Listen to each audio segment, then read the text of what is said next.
अस्सलाम वालेकुम, कैसे हैं आप सब। आज हमने 10 क्लास के मैथ के चैप्टर नंबर 2 के एक्सरसाइज 2.5 का क्वेश्चन नंबर 3 करना है। ठीक है, क्वेश्चन 3 भी एक्यूरेट क्वेश्चन 1 और 2 की तरह है। इस क्वेश्चन 3 में कहा गया if alpha beta are the roots of the equation x square plus p x plus q equal to 0 from equation whose roots are.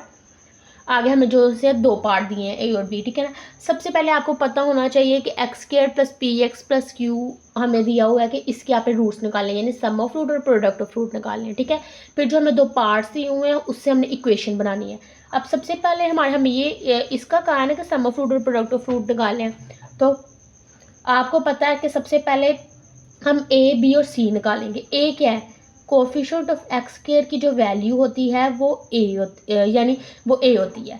तो ए इसमें क्या है 1, क्योंकि जहाँ कुछ नहीं होता वहाँ 1 होता है। ठीक है, अब इस बी क्या होता है, कोफिशिएंट ऑफ एक्स, बी की वैल्यू क्या है पी, तो बी आपने क्या लिख दिया पी। और सी की वैल्यू क्या है क्यू, क्योंकि सी होता है कांस्टेंट टर्म। ठीक है, यानी जिसके साथ कोई भी एक्स या एक्स स्क्वायर ना हो, खाली वो अल्फ़ाबेट कोई भी हो। ठीक है, तो ये कांस्टेंट टर्म हो गया। अब हमने सम ऑफ रूट और प्रोडक्ट ऑफ रूट निकालना है। तो सम ऑफ रूट का फॉर्मूला आपको पता है माइनस बी ओवर ए होता है, यानी बी की वैल्यू डिवाइड बाय ए की वैल्यू और साइड पे माइनस। तो बी की वैल्यू पी है, ए की वैल्यू 1 है, तो माइनस पी हो गया और ये सम ऑफ रूट हो गया। मैंने सम ऑफ रूट को ए अल्फ़ा प्लस बीटा से डिनोट किया। मैंने एक अल्फ़ा रूट ले लिया, एक बीटा रूट ले लिया। अगर मैं उनका सम लूँगी तो अल्फ़ा प्लस बीटा हो गया। ठीक है, अब अगर मैंने प्रोडक्ट ऑफ रूट निकालना है तो वो होता है सी ओवर ए, यानी constant term divided by coefficient of x square. ठीक है, अब सी क्या है हमारे पास क्यू और ए क्या है 1, तो खाली क्यू हो गया। तो प्रोडक्ट में दोनों का जो सा मल्टीप्लाई हो गया, ये हमारे पास प्रोडक्ट ऑफ रूट भी आ गया। अब जो सा है मैंने जो हमें दो पार्ट दिए हैं, जो पहला पार्ट है उसमें है अल्फा स्क्वायर और बीटा स्क्वायर। अब हमने जो इक्वेशन बनानी है ना, उन्होंने कहा रिक्वायर्ड आपको, हमें जो इक्वेशन रिक्वायर्ड है वो ये है कि x square minus s x plus p equal to 0। ठीक है ना, यानी आपने ये इक्वेशन बनानी है। इसमें आपको एस सम की वैल्यू पता हो चाहिए और पी प्रोडक्ट की वैल्यू पता हो चाहिए, बाकी इससे वही है। एस सम ऑफ रूट यानी जो हमें रूट्स दिए हैं उनका सम लेना है, पी प्रोडक्ट ऑफ रूट यानी जो रूट्स दिए हैं उसका प्रोडक्ट लेना है। अब सबसे पहले हम सम ऑफ रूट निकालते हैं, यानी इन दोनों को प्लस कर दिया।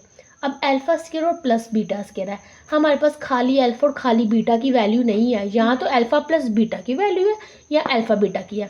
तो आप क्या करोगे, 2 अल्फा बीटा और 2 अल्फा को प्लस और माइनस कर दोगे। ठीक है, मैंने +2 अल्फा बीटा और -2 अल्फा बीटा लिख दिया, क्योंकि अगर इसे कट करेंगे तो वापस यही बन जाएगा ना। तो इतने हिस्से का ये देखिए होल स्क्वायर बन गया, अल्फा प्लस बीटा का होल स्क्वायर -2 अल्फा बीटा। ठीक है, अल्फा प्लस बीटा की हमारे पास वैल्यू क्या है, ये माइनस पी लिख दी, उसका स्क्वायर वैसे के वैसे -2। अल्फा बीटा की वैल्यू क्या है क्यू लिख दी, तो पी स्क्वायर -2 क्यू हो गया। ठीक है, क्योंकि -2 इवन नंबर है, तो इवन नंबर में माइनस हमारा जोन सा खत्म हो जाता है। ठीक है, तो ये पी स्क्वायर -2 क्यू हो गया। अब हमने ये सम ऑफ रूट एस तो निकाल लिया, अब क्या रह गया p product of root. Product of root में यानी जो दो वैल्यूज रूट दिए हैं उसका मल्टीप्लाई करना है। ठीक है, अब अल्फा स्क्वायर और बीटा स्क्वायर को मल्टीप्लाई कर दिया।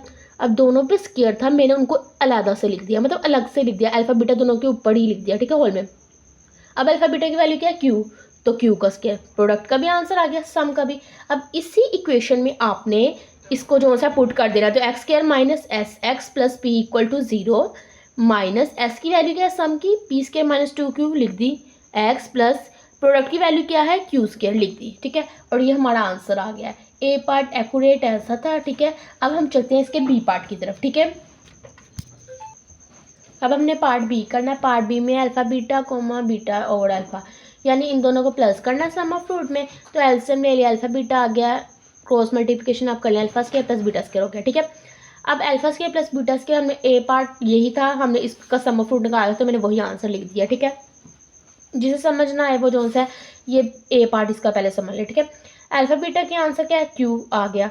अब ये हमारे पास सम ऑफ फ्रूट हो गया। प्रोडक्ट ऑफ फ्रूट निकालने के लिए वही फॉर्मूला दोनों का मल्टीप्लाई करना है, अल्फा बीटा और बीटा और अल्फा को, तो अल्फा बीटा बीटा और अल्फा आ गया। ठीक है, तो ये देखिए अल्फा बीटा से कट हो गया, दोनों सेम थे ऊपर, अगर आप वैल्यू क्यू ओवर क्यू भी लिखे तो कट हो जाएगा, तो 1 आ गया। अब ये देखें तो हमारे पास ये देखें, ये इस इक्वेशन में वैल्यू पुट करनी थी, एस की जगह आ गई ये वैल्यू, पी की जगह आ गई हमारे पास ये वैल्यू। तो अगर आप इसको मज़ीद सॉल्व करना चाहिए तो फिर इसका ये स्टेप होगा, ये देखें इसको ना ये देखें क्यू डिवाइडेड है, आपने इस क्यू को ख़त्म करने के लिए ना सबसे मल्टीप्लाई कर देना, तो फिर ये हो जाएगा क्यू एक्स स्क्वायर, ठीक है।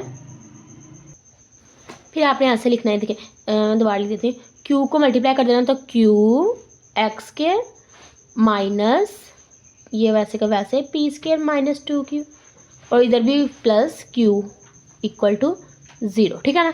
क्योंकि ये देखें प्लस क्यू इक्वल टू 0, बाकी ये क्यू तो मल्टीप्लाई कर दिया तो ये ख़त्म हो गया, पीछे यही रह गया, ठीक है। यही हमारा आंसर है, ठीक है। और कोई भी कन्फ्यूजन हो तो आप कमेंट सेक्शन में पूछ सकते हैं। Thank you so much.